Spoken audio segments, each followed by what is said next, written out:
So why does it feel like you're paying over 50% in taxes? Well, depending on how much you earn and what state you're in, you could be over 50% in taxes.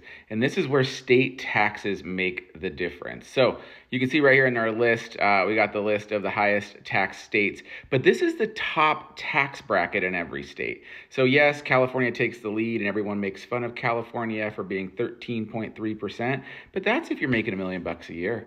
Like, it does not always pan out that way. And then you got Hawaii and New York and New Jersey, and all these top tax brackets are all for very, very high earners, $1 million, 500,000, $750,000 more per year. I like to compare apples to apples, and this is where things get interesting for state taxes. So let's just say you make $50,000 per year and you're in California. Well, at $50,000 per year, you're still adding in, a 6% tax bracket, but that would be $1,664 in taxes. Let's compare that to South Carolina. South Carolina has a flat tax, and I know a lot of people in the comments on our last video said flat tax, flat tax, flat tax. Well, they have a 6.4% flat tax on all income above $17,330. Well, that means for the same $50,000, you're going to pay more in state taxes in South Carolina than you would in California.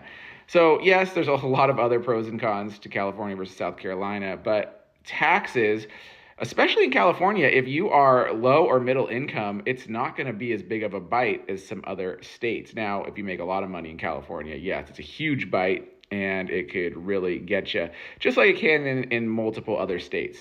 And yes, there are about 7 states that don't charge state income tax: Texas, Tennessee, Florida. These are some of the famous ones that don't charge state income taxes. So more of your money stays in your pocket from every paycheck. That doesn't mean these states aren't getting their money other ways, though. So always keep that in mind as well. We have roads in California, and we have roads in Texas, and we have schools, and we have public services. They're getting their money somehow. They just get it through different avenues. In many of these states, it's usually through property taxes or other types of taxes and fees. So, it might not be an income tax, but, these states, they're not running on zero, and they're getting that money from somewhere. But here you go. That's state taxes, and that's why it could feel like a 50% bite from your paycheck.